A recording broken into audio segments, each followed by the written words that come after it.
Bueno, Casaña nos señala que este es como un principio madre, el de la dignidad de la persona humana.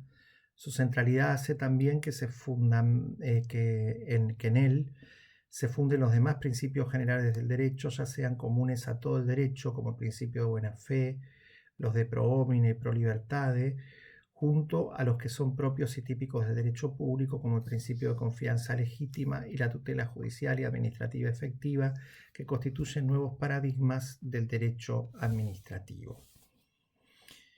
Bueno, en lo que hace al principio pro homine, este también surge sin perjuicio que una interpretación teleológica de nuestra Constitución obliga a reputarlo como presente en ella, el mismo preámbulo, ¿no? Que según reza, la Constitución es hecha para asegurar los beneficios de la libertad para todos los habitantes del suelo argentino. Eh, bueno, surge también de los distintos instrumentos internacionales sobre derechos humanos con jerarquía constitucional. Como les decía, este principio tiene dos efectos jurídicos. Obliga a interpretar del modo más favorable al administrado cualquier duda acerca de los alcances que tiene em, una restricción, ¿no? Una limitación a los derechos. Em, ¿No? Entonces, y además hace que deban interpretarse de manera amplia, de manera amplificada, todos los derechos que el ordenamiento jurídico consagra a favor de los individuos. O sea, por un lado, determina que la interpretación de las restricciones a los derechos sea lo más restrictiva posible y la interpretación y aplicación de las normas de franquicia, de las normas favorables, de las normas que otorgan derechos o facultades, sea lo más ampliamente eh, posible llevada a cabo. Vinculado al principio pro homine, ¿no? Está también el principio pro libertate. ¿Mm?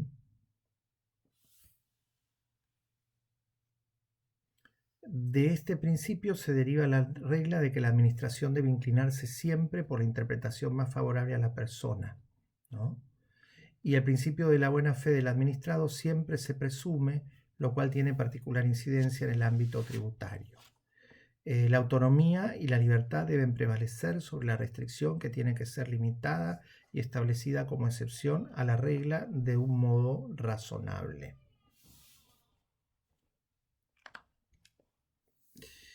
En cuanto al principio de la buena fe, es un principio bueno, que viene del derecho privado, pero que en el ámbito del derecho público se proyecta generando un estándar de conducta leal, ¿no? Honorable, eh, recta, leal y honesta, ¿no? Que es aplicable tanto al proceder de la administración como de los administrados. El principio de buena fe se ha potenciado últimamente, ¿no? Y ha animado varias reformas de las regulaciones administrativas, imponiendo determinadas reglas. Por ejemplo, la última modificación del Reglamento de Procedimientos Administrativos que se hizo en el año 2017 contiene proyecciones, radiaciones del principio de la buena fe.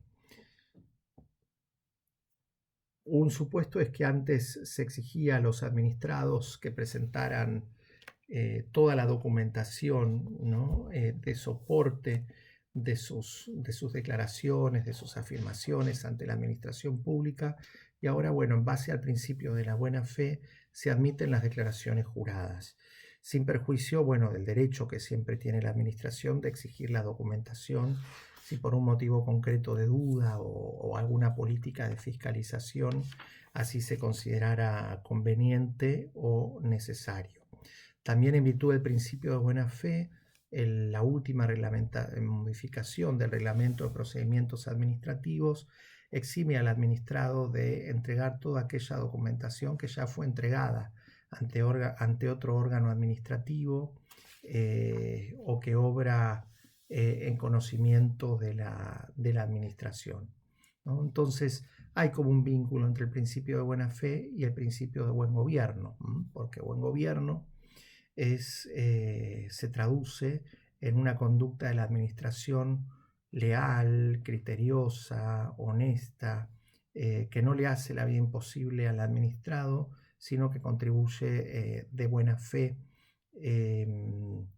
y asiste de buena fe a la tramitación y resolución de sus peticiones o trámites. En cuanto al principio de confianza legítima, creo que hace un ratito les decía que proviene, digamos, tiene su antecedente en la doctrina de los actos propios del derecho privado y se vincula también en el ámbito del derecho público con el paradigma, con el estándar de la seguridad jurídica. ¿Qué quiere decir confianza legítima? Que la administración, en la medida que consolida decisiones, que repite precedentes, que generaliza el modo como interpreta o aplica una norma, genera, ¿no?, en los administrados la confianza legítima de que esos precedentes, esas decisiones, ese modo de interpretar y aplicar las normas por la propia administración va a seguir reiterándose en el tiempo. Entonces, el principio de confianza legítima obliga a la administración pública, cuando se aparta de los precedentes, a justificar de manera fundada las razones por las cuales no va a seguirlos al resolver un caso determinado. Advertirán ustedes que se vincula con la seguridad jurídica, con el principio de igualdad ante la ley. Hay otras aplicaciones del principio de confianza legítima y tienen que ver con la expectativa razonable que una decisión administrativa, que un comportamiento administrativo genera en el administrado de que eso se va a mantener. Por ejemplo, cuando se habilita, ¿no?, la construcción de una determinada instalación, luego la administración, aunque advierta razones de ilegitimidad que obsten a la validez del acto, en virtud del principio de confianza legítima, puede considerarse la posibilidad de preservar lo que ya está construido, en lugar de ordenar su demolición. Entonces, este principio tiene que ver con la razonable expectativa. El derecho a la razonable expectativa que cabe reconocer en todos los administrados, de considerar que la administración se va a tener a los precedentes y que no va a ser disruptiva y respetuosa de sus decisiones anteriores, cambiando violentamente las reglas de juego. Por eso está tan vinculado con la seguridad jurídica. También es un estándar para interpretar las consecuencias o los alcances que pueden tener algunas decisiones administrativas. Por ejemplo, les decía recién, ¿no?, si hay un acto administrativo que otorgó derechos y que luego se revoca porque se lo considera ilegítimo, en virtud del principio de confianza legítima, si el administrado obviamente no conocía o no debía conocer el vicio, el juez que anula el acto administrativo, en lugar de darle efectos retroactivos, puede darle efectos proactivos, ¿no?, preservando todos los efectos que se produjeron al amparo del acto revocado, si el administrado obró de buena fe, ¿no?, y acunó la confianza legítima en la validez de la actuación administrativa. Otro principio que está también relacionado con el buen gobierno, con la buena administración, es el principio de la moral pública, ¿no? tiene rango constitucional. Si leemos el artículo 36 de la Constitución, no solo es imperativo llevar a cabo, entre otras cosas, el Estado, la función materialmente administrativa, de acuerdo con la plena vigencia de la Constitución y con el orden de los derechos humanos, sino que también la ética pública es un imperativo constitucional, ¿no? La moral pública, la ética pública es un principio de rango constitucional, artículo 36 de la Constitución, e impone, ¿no?, una conducta íntegra, proba a los funcionarios.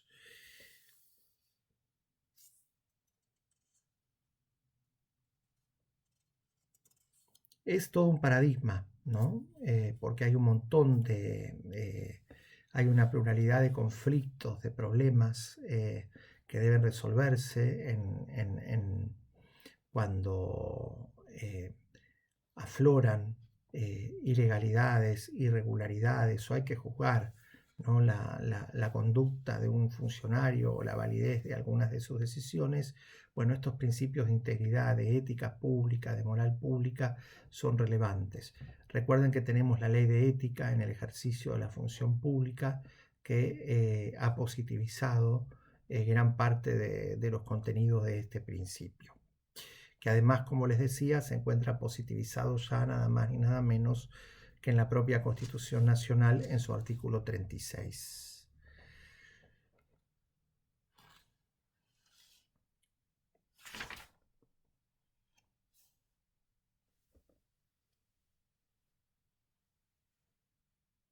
Bueno, creo que con esto hemos hecho una revisión genérica, ¿no?, del estado actual de los principios generales, institucionales que operan en el derecho administrativo.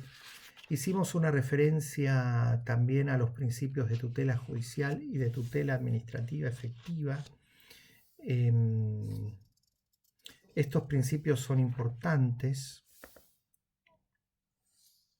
Ya vamos a ver que obligan a revisar algunas de las instituciones o de las prerrogativas clásicas de la administración pública. Por ejemplo, ustedes saben que la administración pública tiene una prerrogativa procesal que es la siguiente: para ser llevada a juicio previamente, impugnando sus decisiones, previamente hay que agotar la hay que agotar la vía administrativa. Y habiendo obtenido la decisión de aquella autoridad que agota la vía administrativa, en el orden nacional normalmente son los ministros, tampoco puede impugnarse esa decisión ante los tribunales en cualquier momento, sino que hay que hacerlo dentro de un acotado plazo de caducidad, porque se entiende que es fundamental para el funcionamiento correcto de la administración y la consecución del bien general que ella persigue, que sus decisiones no puedan ser permanentemente y sin límite o con límites laxos, como lo de los plazos de prescripción, bueno, que no puedan ser permanentemente puestas en duda y tendrían que adquirir firmeza y autoridad a la mayor brevedad posible. Eso justifica la prerrogativa procesal de la que hemos hablado, el plazo de caducidad para llevar a la administración a juicio cuando se impugnan sus decisiones. Bueno, esas prerrogativas procesales son consistentes con el derecho a la tutela judicial efectiva. Es consistente con el principio de la tutela judicial efectiva exigir siempre el previo agotamiento de la vía administrativa y el plazo de caducidad para obtener el control judicial. Las medidas cautelares, ¿no? Por un lado es necesario someter el otorgamiento de medidas cautelares a condiciones más estrictas de las que se verifican en el derecho privado, porque el Estado, la administración pública, con sus decisiones, en principio persigue concreción de objetivos de interés general frente al interés del particular que pide una medida cautelar, por ejemplo, la suspensión de los efectos de un acto administrativo que lo afecta. Sin embargo, y sin perjuicio de que el interés público siempre debe considerarse, ¿no?, ante por parte del juez ante la petición, ante el pedimento de una medida cautelar, muchas veces en las medidas cautelares está en juego el derecho a la tutela judicial oportuna y efectiva, porque si no se otorgan, luego la sentencia que se dicte al finalizar el proceso podría carecer de efectos prácticos. Entonces, como corolario de la prevalencia, ¿no?, de la dignidad humana, la tutela judicial efectiva y la tutela administrativa efectiva son también dos principios institucionales que tienen una vigencia extendida para la interpretación y aplicación de la generalidad de las instituciones de nuestra disciplina. Bueno, como ven, este fue un capítulo en parte de teoría general del derecho. Hemos revisado algunos conceptos vinculados a la estructura del ordenamiento jurídico, las normas, los principios, y hemos hecho especial hincapié en los principios del derecho público que rigen y se proyectan en el derecho administrativo, condicionando validez de las conductas y de las decisiones de la administración pública. En la siguiente clase, ya avanzando, ¿no?, en este primer núcleo temático del programa, que es la parte general introductoria del derecho administrativo, vamos a detenernos en el estudio de las relaciones del derecho administrativo con otras disciplinas y en las técnicas de interpretación que son aplicables en el marco del derecho administrativo. Agotado ese estudio, ya sí vamos a adentrarnos en el análisis particular de cada una de las fuentes que son relevantes en el derecho administrativo. Bueno, hasta la próxima clase.